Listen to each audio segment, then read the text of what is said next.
Hello everyone, कैसे हो सबके सब। I hope all of you are doing fine. और जैसा कि हम पिछली क्लास के, मैं हर वीडियो लेक्चर में बोलता हूँ कि पिछले क्लास के होमवर्क को करके आओ। डजेंट मैटर तुम कौन सी क्लास में हो या किस चीज़ को पढ़ रहे हो, लेकिन always revise your previous concept, क्योंकि मैथ्स और फिजिक्स, बल्कि मैथ्स और साइंस अपने प्रीवियस चैप्टर पर कम्प्लीटली डिपेंडेंट होता है, प्रीवियस लेक्चर पर कम्प्लीटली डिपेंडेंट होता है। बेसिकली लेक्चर पर नहीं, उसके कॉन्सेप्ट पर डिपेंडेंट होता है। और अगर हमें प्रीवियस कॉन्सेप्ट ही नहीं आता तो आगे कैसे बढ़ेंगे। इट्स जस्ट लाइक कि हम सीढ़ियों पे चढ़ रहे हैं और हमने पिछली सीढ़ी चढ़ी नहीं, तो डायरेक्ट हम अगली सीढ़ी पर जंप मारने की कोशिश कर रहे हैं। वहाँ पर हमें ज़्यादा मेहनत लगेगी और चोट लगने का भी रिस्क है। अब तुम बोल सकते हो छोटी छोटी सीढ़ियाँ हैं कि हम जंप कर सकते हैं, लेकिन मान लो अगर तुम्हारी कैपेबिलिटी के अनुसार पूरी बड़ी, तुम 2 फुट मैक्सिमम जंप मार सकते हो, 2 फुट की बड़ी बड़ी सीढ़ियाँ लगा दी हैं, तो उसमें आप कैसे जंप कर सकते हो अगर 4 फुट का गैप आ जाए तो। इसीलिए always revise your previous classes as per your instructions, जो कि उसी वीडियो लेक्चर के एंड में दिए जाते हैं। तो आज हम लेकर आए हैं लाइट रिफ्लेक्शन एंड रिफ्रैक्शन का लेक्चर नंबर 4, यानी क्लास 10th का। ऑलरेडी हम इसमें काफ़ी चीज़ें डिस्कस कर चुके हैं, जो कि रिगार्डिंग थी अपनी रिफ्लेक्शन से, image formation in plane mirrors, image formation in concave and convex mirrors यानी स्फेरिकल मिरर्स। और हम मिरर फॉर्मूला भी पढ़ चुके थे, जो कि था 1/u + 1/v = 1/f। ठीक है, ये भी हम डिस्कस कर चुके थे। आज हम लेकर आए हैं लेक्चर नंबर 4, जिसमें कि हम डिस्कस करने वाले हैं रिफ्रैक्शन के बारे में। आज हम रिफ्रैक्शन को छेड़ रहे होंगे और उसकी शुरुआत आज से होती है। चलते हैं अपने लेक्चर की तरफ रिफ्रैक्शन के बारे में पढ़ते हुए। Refraction of light, refraction of light. हम रिफ्रैक्शन से समझते क्या है। पहले 1 मिनट के लिए रिफ्रैक्शन को दिमाग से निकालो। रिफ्लेक्शन में हमने पढ़ा था, जब किसी भी ऑब्जेक्ट से टकराने के बाद हमारी आंखों में 2 रेज इंटरसेक्ट करेंगी, तभी हमें ऑब्जेक्ट दिख रहा होता है। यानी ऑब्जेक्ट्स के टकराने के बाद रे का हमारी आंख में घुसना ज़रूरी है, और जहाँ पर वो इंटरसेक्ट कर रही होगी उस पॉइंट पर हमें ऑब्जेक्ट दिखता है। समझे। पिछले लेक्चर में हमने जब रिफ्लेक्शन के बारे में पढ़ा था और इमेज फॉर्मेशन में पढ़ा था, तो वहाँ पर हमने देखा था कि रे किसी भी ऑब्जेक्ट से टकराती है, टकरा के आने के बाद हमारी आँख में घुसती है, और हमारी आँख फिर उसकी इमेज को पीछे की तरफ एक्सीड कर तक जाती है, जब तक कि वो इंटरसेक्ट नहीं करती, और उस केस में हमें उसकी इमेज फॉर्म होकर दिख जाती है। इसके बारे में पढ़ा था। सेम वही फिनोमिनन रिफ्रैक्शन में भी होता है। हमें कोई भी ऑब्जेक्ट तभी दिखता है जब उससे रे आके टकरा के और हमारी आँख के अंदर जाएगी। अब क्या हमने देखा है, जब हमने ये काम भी किया होगा कि बाल्टी भरी है कभी पानी की और उसके अंदर एक सिक्का डाल दिया, या फिर कोई ऑब्जेक्ट डाल दिया, और या फिर अपना हाथ ही डाल देते हैं कई बार, तो हमें अपना हाथ छोटा या बड़ा दिखने लगता है। करके देखा ही होगा ये एक्सपेरिमेंट। हमें सिक्के की पोजीशन अलग दिखने लगती है। इवन दो अगर स्कूल में है, हम स्कूल में ही हैं, और कभी सॉप वॉप जो लगती है, कौन से नवंबर में लगती है, किसी उसमें 14 नवंबर को लगती है शायद, वहाँ पर जो फेयर लगती हैं, फेट्स लगती हैं, उसमें हमारा एक गेम भी रखा जाता है कि 1 रुपया दो और उसके डबल हो जाएंगे। बस तुम्हें कड़ा डाल देते हैं उसके अंदर, चूड़ी वगैरह, और उसके अंदर कॉइन डालना होता है, और वो हमसे नहीं डलता। क्यों नहीं डलता? क्यों? उसकी पोजीशन इधर उधर दिख रही होती है, वो रिफ्रैक्शन की वजह से होती है। अब रिफ्रैक्शन के बारे में जानते हैं ये होता क्या है। बेसिकली मान लो तुमने एक टब लिया, उसके अंदर पानी भर दिया। अब जब इसके अंदर सिक्का डालोगे, सिक्का हमें कहीं यहाँ दिख रहा होता है, और असलियत में सिक्का यहाँ था। ये किस वजह से होता है और क्यों होता है, इसी के बारे में आज हम थोड़ा थोड़ा डिस्कस करने जा रहे हैं। क्या होता है इस फिनोमिनन में, उसके बारे में भी जानेंगे। तो करते हैं इस लेक्चर को शुरुआत। I welcome all of you in this खूबसूरत सा लेक्चर रिफ्रैक्शन के बारे में, जहाँ पर हम पढ़ने वाले हैं। तो स्टार्ट करते हैं। बेसिकली रिफ्रैक्शन होता क्या है, उससे पहले जानना है हमें मीडियम क्या होता है। मीडियम होता है कोई भी माध्यम, यानी कोई भी मीडियम जिससे लाइट ट्रेवल होके जा रही है। फॉर एग्जांपल एयर यानी हवा एक मीडियम है कि इसमें से रे ट्रांसफ़र होते हुए जा रही हैं, लाइट की रे। पानी एक मीडियम है जिसके अंदर लाइट जा सकती है। इवन दो हमारा जो ग्लास होता है वो भी एक मीडियम है कि ग्लास के अंदर से भी जाती है। डायमंड के अंदर भी, डायमंड क्यों चमकता है, उसके अंदर लाइट घूम के जाती है। वो क्या फिनोमिनन होता है उसके बारे में कम्प्लीटली तो 12th क्लास में ही पढ़ा जाएगा। उसको बोलते हैं टोटल इंटरनल रिफ्रैक्शन। वो हमारी क्लास में सिलेबस में नहीं है। बेसिकली होता क्या है कि उसके अंदर उस तरह से हमारा डायमंड चमक रहा होता है। थोड़ा बहुत है जो कि अगले लेसन में आएगा, वहाँ पर डिस्कस करेंगे। तो इन सब में क्या होता है, ये सारे एक हमारे मीडियम है, यानी लाइट इनमें से पास होकर, इनके अंदर से होके निकल के जा सकती होती है, इसको बोलते हैं हम मीडियम। और जब भी एक लाइट एक मीडियम से दूसरे मीडियम में जाएगी तो उसकी स्पीड इफेक्ट होती है। स्पीड किस तरह से इफेक्ट होती है उसका एक लाइव एग्जांपल लेके देखते हैं। मान लो तुम बाइक पर चल रहे हो और बाइक पर चलते हुए हम हाईवे पर चल रहे हैं, तो हमारी स्पीड ज़्यादा होगी क्योंकि खुला खुला है वहाँ पर, यानी वो रेयरर मीडियम है। रेयर मतलब खुला खुला। हम वहाँ पर बाइक को पूरी तेज़ भगा रहे हैं, मान लो अपनी 150 की स्पीड पे चला रखी है। मैं प्रमोट नहीं कर रहा कि 150 की स्पीड पर बाइक भगाओ, पर एग्जांपल है। मान लो हाईवे से उतरने के बाद हम छोटी गलियों में चले गए, तंग गलियों में, वहाँ पर हमारी स्पीड 150 की बजाय फिर अब 50-40 रह जाएगी। लेकिन 50-40 ये गलियों के अंदर है। अब तुम ऐसी गली के अंदर चले गए जहाँ पर लोग बाग भी चल रहे हैं, बाजार वाली गली में घुसा दिया जहाँ पर मार्केट वगैरह लग रखी हो, संडे मार्केट वगैरह, तो वहाँ पर आपकी स्पीड क्या होगी, और घट के और कम आ जाएगी। और यही तरीका होता है हमारा लाइट के केस में भी। जब भी मीडियम के पार्टिकल्स दूर दूर हैं तो उसकी स्पीड बहुत ज़्यादा होती है क्योंकि उसको टकराने वाला कोई नहीं मिल रहा। और जैसे जैसे पार्टिकल्स पास पास आते जाते हैं उसमें टकराने की लगातार प्रक्रिया होती रहती है जिससे उसकी स्पीड घट जाती है। तो ये फ़र्क पड़ता है मीडियम की वजह से, इसीलिए उसकी स्पीड चेंज हो जाती है। जो हमारे खुले खुले मीडियम होते हैं जिनके पार्टिकल्स दूर दूर होते हैं उनको हम बोलते हैं रेयरर मीडियम। पहले तो मीडियम की भी दो तरह के, रेयरर यानी खुले खुले मीडियम, ये केवल शब्द लिखा है मैंने, वैसे इसका एग्जांपल बनाए तो इस तरह से मान लो एक ग्लास का वो कोई भी मीडियम है और इस मीडियम में पार्टिकल्स दूर दूर हैं, इसको बोलते हैं हम रेयरर मीडियम, ऐसा मीडियम। दूसरा मीडियम हो गया हमारा डेंसर मीडियम, यानी बाजार वाला मीडियम, बिल्कुल टाइटली पैक्ड, ठीक है। इसके पार्टिकल्स पास पास होते हैं और लाइट को बहुत ज़्यादा टकराव, ड्रैग पैदा करके देते हैं जिसकी वजह से लाइट की स्पीड बढ़ नहीं पाती। ये होते हैं हमारे मीडियम का खेल, इस तरह से चल रहा होता है। इसमें स्पीड ऑफ लाइट कम होती है, speed of light is comparatively कम होती है। इसमें स्पीड ऑफ लाइट ज़्यादा होती है।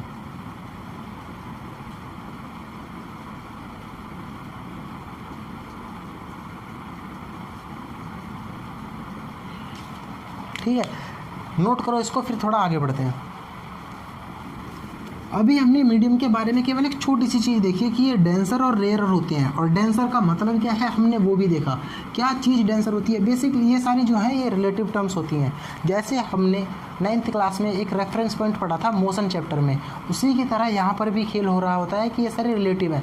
भाई मान लो तुम किसी पहलवान से लड़ने चले गए, अब या फिर किसी इंसान से लड़ने चले गए और वहाँ पर जाने के बाद उसने तुम्हें पीट दिया, या फिर तुम उसे पीट के आ गए तो वो तुमसे कमज़ोर हुआ। तो कंपैरिजन किससे हुआ, तुमसे, कि तुम्हारे कंपैरिजन में वो कमज़ोर है, लेकिन सामने वाले ने तुम्हें ठोक दिया तो फिर तुम सामने वाले के कंपैरिजन में कमज़ोर हो। उसी तरह से रेयर और डेंसर भी एक दूसरे से रिलेटेड टर्म्स होती हैं। मान लो हवा की बात कर रहे हो तुम, तो उसके कंपैरिजन में वाटर क्या हो जाएगा, डेंस, क्योंकि इसके पार्टिकल्स पास पास होंगे। वाटर की बात कर रहे हो तो उसके कंपैरिजन में ग्लास क्या हो जाएगा, डेंस, और अगर ग्लास की बात कर रहे हो तो उसके कंपैरिजन में क्या हो जाएगा, डायमंड भी डेंस।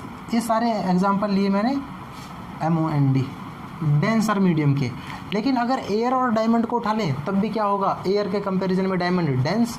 लेकिन अगर तुम डायमंड और ग्लास को उठा लो तो ग्लास के कंपैरिजन में डायमंड डेंस हो गया और डायमंड के कंपैरिजन में ग्लास रेयरर मीडियम हो गया, यानी यहाँ पर पार्टिकल्स ज़्यादा दूर दूर हैं एज़ कम्पेयर टू दिस। तो इसी तरह से ये रिलेटिव टर्म्स होती है, एक दूसरे से रिलेट कर रही होती है।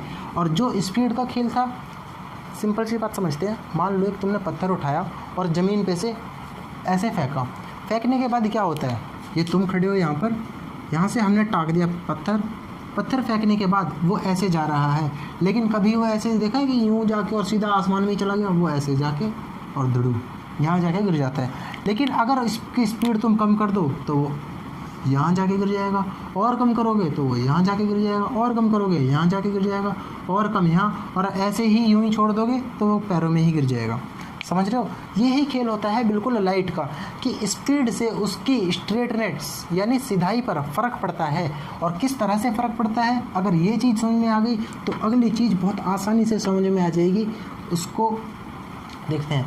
जो भी इसकी डेफिनेशन वगैरह है वो आपको जो डिस्क्रिप्शन बॉक्स में नोट्स का लिंक दिया गया है उसमें पूरी की पूरी कंप्लीटली रिफाइंड लिखी हुई है। बाकी इसकी मैं रिफ्रैक्शन की थोड़ी सी डेफिनेशन लिखा देता हूँ। Bending of light is called refraction, bending of light when it travels विया या फिर थ्रू डिफरेंट मीडियम्स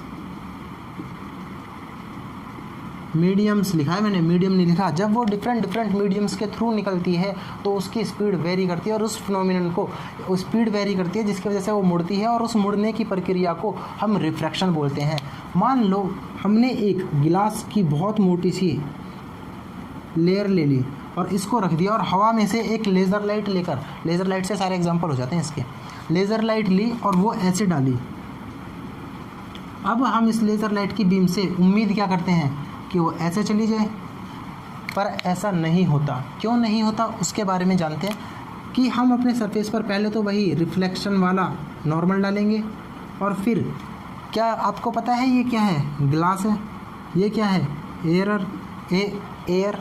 ये क्या है इसके कंपैरिजन में? ग्लास एयर के कंपैरिजन में हो गया डेंस मीडियम, डेंस, और एयर क्या हो गई? Rarer medium, rarer. अभी थोड़ी देर पहले एग्जांपल देखा था, तो जब हम हाईवे पर थे, जब रेयर मीडियम में तो स्पीड ज़्यादा थी और दबा के चल रही थी। फिर पत्थर का एग्जांपल देखा, स्पीड ज़्यादा है तो पत्थर ज़्यादा सीधा जाता है, तो ज़्यादा सीधी गई। लेकिन जैसे ही स्पीड घटेगी तुरंत उसका सीधापन कम हो जाएगा, यानी हमारी स्पीड ऐसे हो जाएगी। जाना चाहिए था ऐसे, पर गई है वो दूसरे रास्ते से, और जब ये टकराने के बाद अब यहाँ गई, यहाँ पर फिर हम नॉर्मल डालेंगे। अब हम देखेंगे कि अब लाइट क्या करेगी। अब तो तुम तंग गलियों में से हाईवे पर चढ़ रहे हो, तो फिर क्या है हमारा, क्या हमें एक्सीलरेटर खींचना है, फिर से स्पीड बढ़ जाएगी, तो फिर से वो वैसे ही उसी डायरेक्शन की तरफ बढ़ रही होगी। अब क्या हुआ, इसके थोड़े से रिश्ते जानते हैं। पहली बात, जब लाइट आती है तो नॉर्मल के साथ बनने वाले एंगल को इंसिडेंस एंगल बोलते हैं, इंसिडेंस एंगल बोलते हैं। और जो जाने वाली रे, अंदर ट्रैवल कर रही रे होती है अलग मीडियम में, उसको बोलते हैं आर। अब ये रिफ्लेक्शन वाला आर नहीं, ये है एंगल ऑफ रिफ्रैक्शन। जब ये यहाँ पर टकराएगी तो ये ऐसे क्यों घूम गई? अब सिंपल सी बात है, फिर से वही स्पीड बढ़ी उसकी और वो उसी डायरेक्शन की तरफ होलेगी। अब हम देखेंगे एक चीज़, लाइट यहाँ पर ऐसे जा रही थी तो नीचे की तरफ मुड़ी, नीचे की तरफ मुड़ी तो नॉर्मल की तरफ आ गई। मान लो एग्जांपल से समझते हैं, थोड़ा फील करते हैं इसको। नॉर्मल ये हुआ, लाइट को ऐसे जाना था पर लाइट इधर की तरफ आ गई, यानी नॉर्मल के पास आ गई। जब यहाँ पर गए, नॉर्मल ऐसे है, लाइट को ऐसे जाना था, वो ऐसे चली गई, यानी नॉर्मल से अवे चली गई। तो इस चीज़ को हम लिख लेंगे व्हेन लाइट ट्रेवल्स, कैसे कैसे, रेयरर से रेयरर टू डेंसर, तो it moves bends towards normal, bends towards normal, मतलब नॉर्मल की तरफ वो झुक जाती है। लेकिन अगर डेंसर से रेयरर की तरफ जाए, यानी ग्लास से हवा में जाए, तो बेंड्स होगी, तो बेंड तो दोनों केस में होनी है, अवे फ्रॉम नॉर्मल।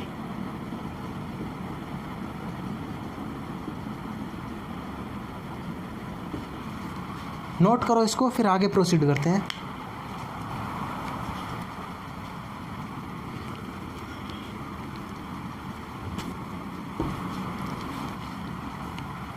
क्या हम यहाँ पर एक चीज़ को देख पा रहे हैं?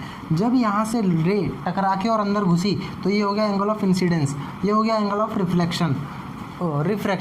क्या यहाँ पर भी हमें एक एंगल दिख रहा है नॉर्मल के साथ? इसको क्या बोलते हैं कि इसको जनरली I2 बोल देते हैं, यानी एंगल ऑफ सेकंड इंसिडेंस, और इसको बोल देते हैं एंगल ऑफ सेकंड रिफ्रैक्शन, कि दूसरा रिफ्रैक्शन ये हो रहा है। ऐसा कुछ नहीं है, हो रहा होता है, पर ऐसे ही बोलने को बोल देते हैं। इनको तो कुछ भी बोल लो, बस समझ में आनी चाहिए हमें चीज़ें। नोट करो इसको, फिर रब करके आगे चलते हैं। जब हमने रिफ्लेक्शन के बारे में पढ़ा था तो वहाँ पर भी हमने 2 लॉ से डील किया था। ठीक उसी तरह से रिफ्रैक्शन के भी 2 लॉ होते हैं। अब क्या क्या लॉ होते हैं? पहला लॉ बोलता है कि इंसिडेंट रे यानी आने वाली, कोमा रिफ्रैक्टेड रे जाने वाली, RFRACT refracted ray and normal to surface at point of contact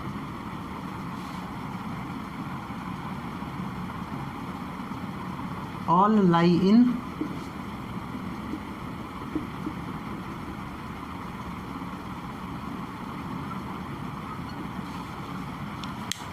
note करो इसको, इसका मतलब अभी समझाते हैं। एक होता है सेकंड लॉ। सेकंड लॉ अब क्या बोलता है? The ratio of the sine of the angles, the ratio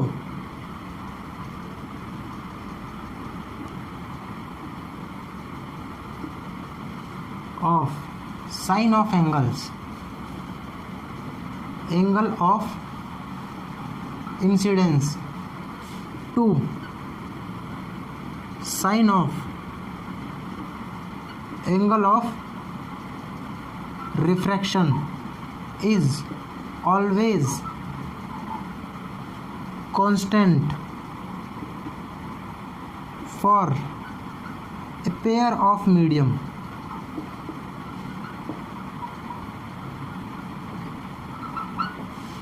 क्या बोला गया है नोट करो, फिर इसके बारे में ढंग से समझाते हैं। इसमें बोला है कि द इंसिडेंट रे, 1 2 को मिटा दूँ, ये तो अंडरस्टूड है अपने आप ही, ये 1 और ये हुआ अपना 2।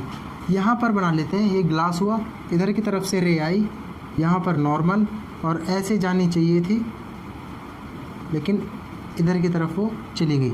इसको बोलते हैं एंगल ऑफ इंसिडेंस आई, इसको बोलते हैं एंगल ऑफ रिफ्रैक्शन।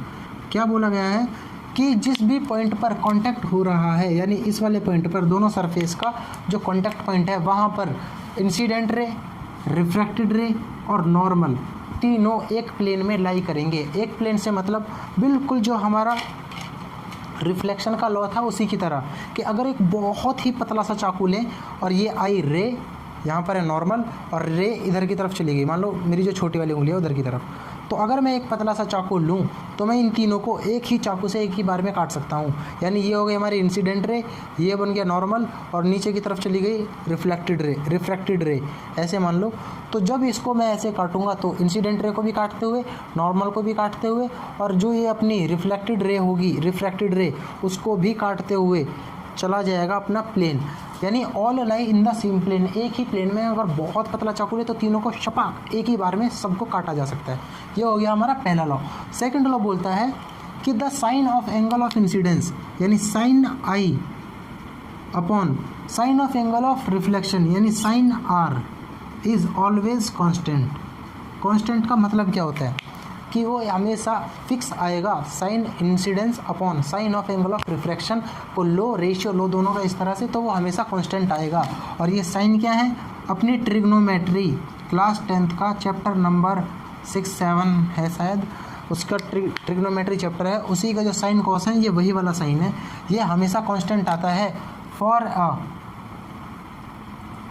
गिवन, यानी दी हुई पेयर ऑफ, जोड़ी ऑफ मीडियम, केवल एक मीडियम की जोड़ी के लिए। मान लो हवा और गिलास की बात कर रहा हूँ मैं, तो उस केस में ही कांस्टेंट आएगा। अब फिर तुम कैसे भी रे को डाल लो, चाहे ऐसे बिल्कुल 90 डिग्री के एंगल से डाल लो, टेढ़ी करके डाल लो, ऐसे डाल लो, बिल्कुल लिटा के डाल लो, हमेशा ये कांस्टेंट आ रहा होगा। Angle of incidence to angle of refraction हमेशा कांस्टेंट आएगा। किसके लिए? एक मीडियम की पेयर के लिए। अगर हवा और गिलास का चेक किया तो उसका कुछ आएगा, लेकिन हवा और पानी का चेक करोगे तो उसका कुछ और आएगा, और पानी और गिलास का चेक करोगे तो उसका कुछ और आएगा। इस तरह से ये हमेशा उस पेयर के लिए, उस गिवन जोड़ी के लिए, चाहे भी वो किसी भी चीज़ की हो, उसके लिए कांस्टेंट आता रहेगा। और इसको हम स्नेल्स लॉ बोलते हैं। क्या बोलते हैं? Snell's law. स्नेल एक साइंटिस्ट थे जिन्होंने ये डिस्कवर की थी, ये चीज़ चेक करके बताई थी, तो इसलिए उसे उनके ऑनर के लिए, यानी उनके सम्मान के लिए इसको स्नेल्स लॉ बोला जाता है। नोट करो फटाक से, फिर रब करके आगे बढ़ते हैं। अब देखते हैं अगले टॉपिक की तरफ, जो कि है रिफ्रैक्शन से रिलेटेड। रिफ्रैक्शन तो पढ़ ही रहे हैं, रिफ्रैक्शन में भी रिफ्रैक्टिव इंडेक्स। अब ये रिफ्रैक्टिव इंडेक्स होता क्या है, मतलब क्या है रिफ्रैक्टिव इंडेक्स का? कुछ भी नहीं है, केवल हर एक चीज़ पर हम एक ठप्पा लगा देते हैं कि ये एक वैल्यू है, जिससे हम उसकी हार्डनेस यानी पार्टिकल्स की क्लोजनेस को नाप लेते हैं और बता देते हैं ये वैल्यू हो गई इस चीज़ के लिए और ये हो गई इसका रिफ्रैक्टिव इंडेक्स। अब हम उससे बता रहे होते हैं कि हमारी स्पीड क्या होगी उस मीडियम में हवा लाइट की। जैसे कि अगर हवा की बात करें या फिर वैक्यूम की बात करें तो उनके लिए हम बोल देते हैं 1, कि इनके लिए 1 आएगी। और अगर गिलास की बात करें तो उसके लिए बोल देते हैं 1.41, 1.08 है वैल्यूज़ इसकी गिवन है बुक में। गिलास के लिए क्या है, ग्लास भी अलग अलग हो सकते हैं। क्राउन गिलास के लिए दे रखी है 1.52, डायमंड के लिए होती है 2.42। अब इससे मतलब क्या है, हम समझते क्या है, ये तो केवल एक मात्रा हो गई। मान लो ये भी एक गिलास है, इसके ऊपर मैं एक ठप्पा लगा दूं कि ये 1.52 की वैल्यू का रिफ्रैक्टिव इंडेक्स रखता है। तो इसका मतलब क्या है, असल में रिफ्रैक्टिव इंडेक्स से हम समझते क्या है, पहले इसको साइंस के टर्म्स में देखते हैं कि फॉर्मूला क्या होता है। रिफ्रैक्टिव इंडेक्स को म्यू सिंबल से डिनोट किया जाता है। अरे ये तो ईटा बना दिया।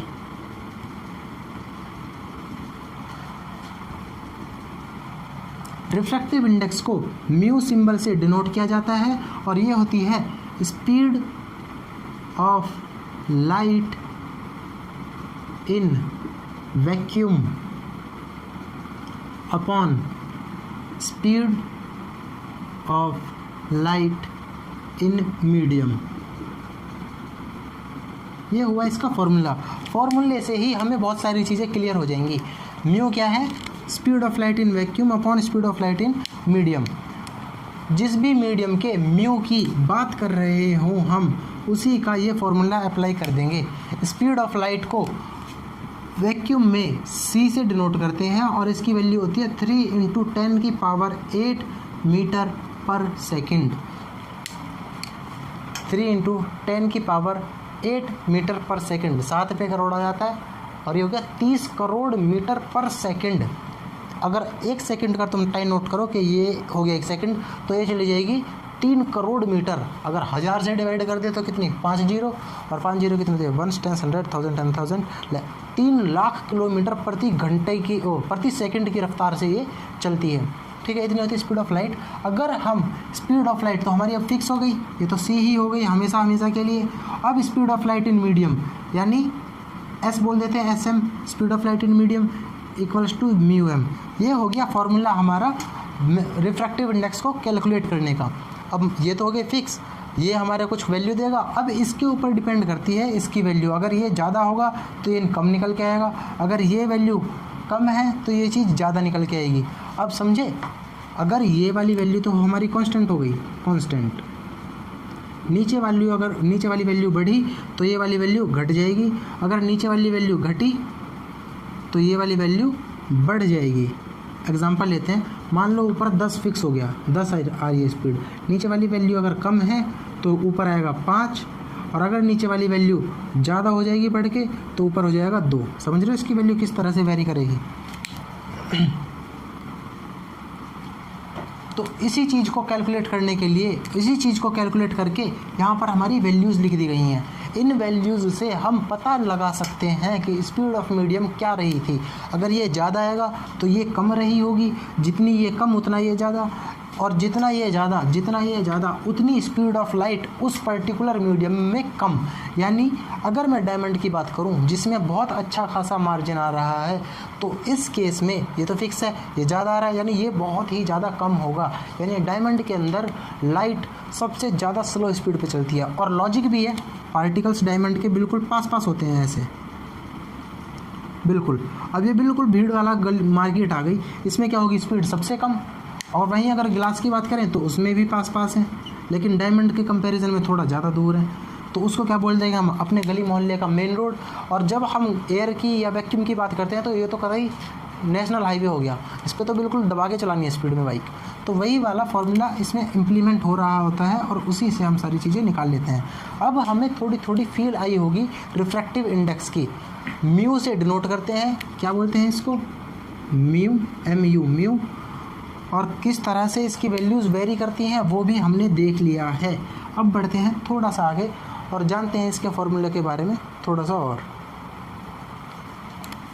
इसको एक और तरह से लिख देते हैं म्यू इक्वल्स टू, अभी तो ये तो हमने देख लिया एब्सोल्यूट के बारे में, इसको बोलते हैं हम एब्सोल्यूट रिफ्रैक्टिव इंडेक्स। क्या? Absolute refractive index.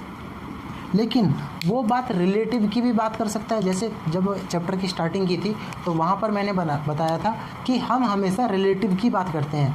जब हम किसी से लड़ने जा रहे हैं तो अगर वो हमें पीट देता है तो हम क्या हो गए, उसके रिलेटिवली कमज़ोर। हम उसको पीट देते हैं तो हम उसके रिलेटिवली ज़्यादा स्ट्रॉन्ग। उसी तरह से यहाँ पर रिलेटिवली की भी बात किया जा सकता है। और वो कैसे कि म्यू रिलेटिव बोल देगा और वो कैसे निकलेगी हमारी speed of light in medium 1 upon speed of light in medium 2, ये होती है म्यू 1/2। लिखने का तरीका देख लेना, ये बहुत पेपर में यूज़ कर देता है और कई बार बच्चे इसी की वजह से फैल जाते हैं वहाँ पर। Speed of light in medium 1 upon speed of light in medium 2, mu 1/2 लिखते हैं हम। इससे ही तुम्हें पता लगेगा कि किस तरह से डिवाइड कर रखा है। और ये कुछ वैल्यू बोल देगा। मान लो हमें speed of light in glass पता लग जाए, और हमें मीडियम की स्पीड ऑफ लाइट नहीं पता, और हमको रिफ्रैक्टिव इंडेक्स दे दिया जाए कि म्यू 1/2 की वैल्यू दे दी, मान लो कुछ 1.70, और speed of light in glass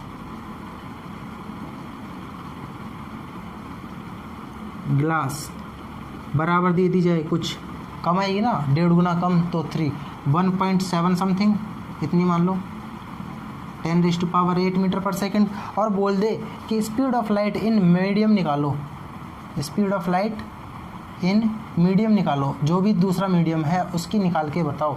और हमें क्या दिया गया है, ग्लास इंटू मीडियम, और ये G इंटू M दे दी जाए हमें। बगैर ढक्कन गिरे तो लेक्चर ख़त्म ही नहीं हो सकता। म्यू GM दे दी जाए तो इस तरह से उसके बारे में पूछी जा सकती है। तो हम यहाँ पर किस फार्मूले को अप्लाई करेंगे कि 1.76 बराबर 1.7 इंटू 10⁸8। अब मुझे ये कैसे पता लगा कि इसको ऊपर लिखना है या नीचे वाले को? जिसकी वैल्यू पहले लिख दे उसकी वैल्यू ऊपर आ जाती है, और अपॉन x मान लो उसकी स्पीड, तो यहाँ से हमें कैलकुलेट करनी आ जाएगी। क्या अब हम एक और चीज़ के बारे में प्रिडिक्ट कर सकते हैं?